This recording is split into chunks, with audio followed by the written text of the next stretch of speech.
within a schedule is always safe. And if we don't understand that this model could create false fear. The very principle of the work and the reason many people fear allowing is that most people do not understand how the nervous system actually functions during emotional integration.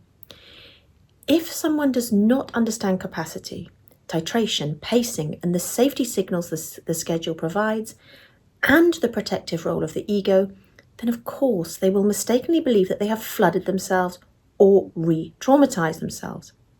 They will conclude that they did too much or that intensity means danger. But these interpretations arise only from a misunderstanding, not reality. When the model is properly understood and adhered to, when someone learns how the schedule works, commits to it, and how the body integrates emotional material and how the ego is safeguarded, it becomes clear that emotional allowing inside a schedule, allowing anything inside a schedule, your symptoms, your sensations, is always, always safe. Allowing what's here in the present, not digging, not trying to go into the past, but working with what's here. I cannot stress that enough. The nervous system is designed to integrate what arises when it is held within a structured rhythm that honours capacity and works with what's here. And so, the very fears that some people carry, I've harmed myself, I've overwhelmed my system, I've gone backwards, I've traumatized myself, I've flooded myself, dissolve once they understand the architecture of this method. And I want to explain why here. Why a schedule is not just routine, it is actually neurobiological safety signalling. A schedule in this context is not a productivity tool. It is a safety cue to the nervous system. The body interprets a predictable rhythm, repeated actions, consistent timing, familiar structure, as proof that there is no external or internal threat as to what you're experiencing now.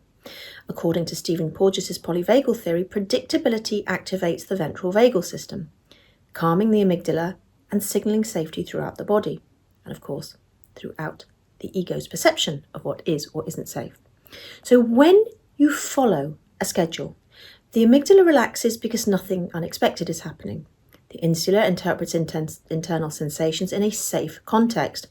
The prefrontal cortex stays online, except when it's in integration flare, and which means the schedule is providing the backup and allowing for you. And the vagal brake slows sympathetic arousal. The ego feels contained rather than threatened. It is not going to be flooded or overwhelmed by what's coming into consciousness, and it's going to feel less unfamiliar. This predictability is precisely why allowing within a schedule is safe. No matter what internal intensity arises, the external environment is stable, rhythmic, familiar, and grounded. The nervous system is not confused. It does not believe danger is present. It does not interpret sensations as threats, even though the thing you're experiencing might feel incredibly uncomfortable, terrifying, and actually be fear that you're processing anyway. A schedule keeps the body inside the window of tolerance by design. Intensity is not danger, and it is always tolerable inside a schedule.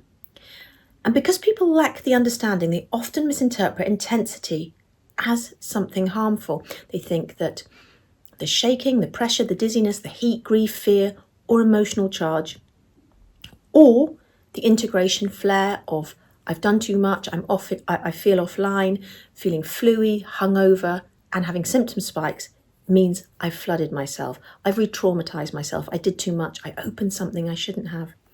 But these interpretations arise from fear, not science. And it's normal to feel fearful because we are in fact allowing ourselves to feel emotions that we weren't able to feel for possibly decades. So, intensity, if we experience it within a schedule of allowing and activity in a titrated way, explains simply that the emotional material that has been stored in the shadow is finally moving. And it's the only way we heal. It is not dangerous, it is not traumatization, it is not flooding.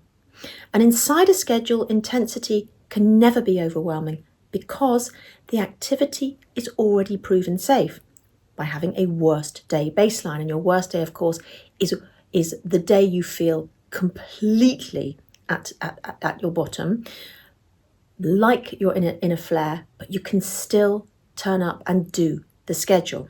Thereby, you reaffirm predictability. The context is predictable. The ego is contained, not overwhelmed. The vagal system is is anchored, and the amygdala does not read it as threat. Titration occurs automatically because it's a schedule. Joseph Ledoux's research shows that the amygdala updates its fear predictions only when intensity arises within a safe experience. And this is absolutely key. And this is exactly what a schedule provides, and it's what allowing provides.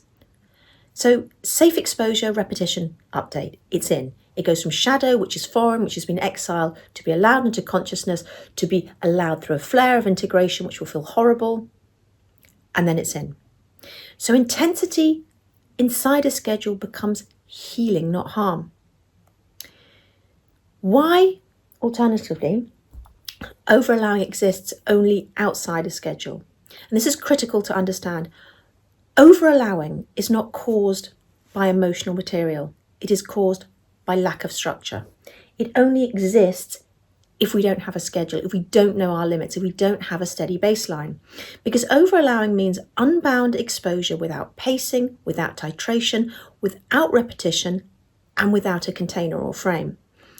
Outside a schedule, if we are just constantly allowing, the body lacks predictable safety cues, such as repetition, such as our being embodied, such as our literally doing the same thing every day, which is the ultimate safety cue. And the ego feels exposed, therefore, rather than contained.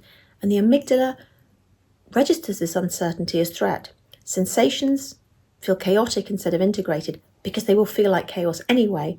So this will be confirmed by the fact that we then avoid it the following day. And the experience cannot be repeated the following day. So the system cannot update. It's absolutely fundamental. And if we are over-allowing, which is, of course, only can happen outside of a schedule, it does not happen because the emotion is too big. It happens because the container is too small. Inside a schedule, the container is strong. Outside the schedule, the container collapses. And this is why the model insists on structure. The emotional material is not dangerous, and the absence of containment is what confuses the system. So there is no such thing as over-allowing within a schedule. To be clear, it's not possible. Because if you can do it day in, day out, you've allowed it. It's not over-allowing. It's only over-allowing if it means you can't keep allowing it. It's sort of obvious, isn't it? And this is, to reinforce the fact we never dig, we never force, we never engineer release. I'm always talking about this because so many people make the mistake of thinking that healing means bringing things up, releasing emotion, encouraging catharsis, going hunting or pushing through. But digging is the enemy of integration. Forced exposure overwhelms the ego. It is not titrated. It activates defense, it prevents updating, and it causes the material to retreat back into the shadow after a release. Jung emphasized that the shadow must emerge naturally, and only at the pace the ego can tolerate. Trauma theory agrees. Peter Levine's titration principle shows that small, contained doses of activation regularly integrate bit by bit, and they will integrate these overwhelming fragments without overwhelming activation. So allowing is effectively non-interference, not provocation. We never dig, we never force, we never engineer releases. We allow the psyche to deliver what is ready to deliver in the moment. It's already here. We have to allow it. The alternative is to resist it, which of course, again, marks it as dangerous. So it's the only way not to re-traumatize people. It protects from both extremes, suppression and overwhelm. People often fear this work, and I just want to explain why this fear is unfounded. It's because they haven't really understood how the nervous system interprets safety, how intensity works, how the ego protects them, how capacity is set, and how pacing regulates the entire process. Why structure, a schedule, repetition, prevents overwhelm and flooding, and why the body cannot flood when the schedule is followed. And how the self returns through titration. Without this understanding, any strong sensation will feel like danger. With this understanding, these strong sensations, to put it mildly, become meaningfully, even though they're horribly uncomfortable, they become tolerable to the ego. And only people who learn the model, once they learn the model, can they stop assuming that something has gone wrong, that they've overdone it, they've flooded themselves, that what they're experiencing means they've done something, it's dangerous, and they can stop believing they have harmed themselves or gone backwards. They stop imagining they have destabilized their systems, resensitize themselves, and begin to see intensity as exposure and integration, not catastrophe. So why do so few people understand this, and why do those who do heal deeply? The approach seems simple, but its simplicity is deceptive. It requires a deep comprehension of the nervous system, trauma integration, ego safety, the shadow, pacing, capacity, repetition, and the self. And very few people have been taught these principles as a group, and almost no one has been taught to work with the rhythm rather than with force. Capacity rather than ambition. Forcing rather than allowing. Titration rather than trying to engineer catharsis. And so few people have been taught that intensity is safe when it is held in this structure of scheduled repetition and exposure. Those who do understand this model heal profoundly and completely. Those who misunderstand it, fear it, not because allowing is dangerous, but because they do not understand the mechanism that makes allowing safe. So the core truth is this: when the model is understood and committed to, everything becomes clear. Intensity is not danger. A schedule always signals safety, even if we are offline during an integration flare.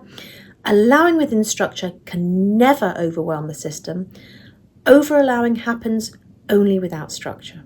Titration protects the ego and goes at the body's rhythm, guided by the self, and shadow integrates only when the ego feels safe.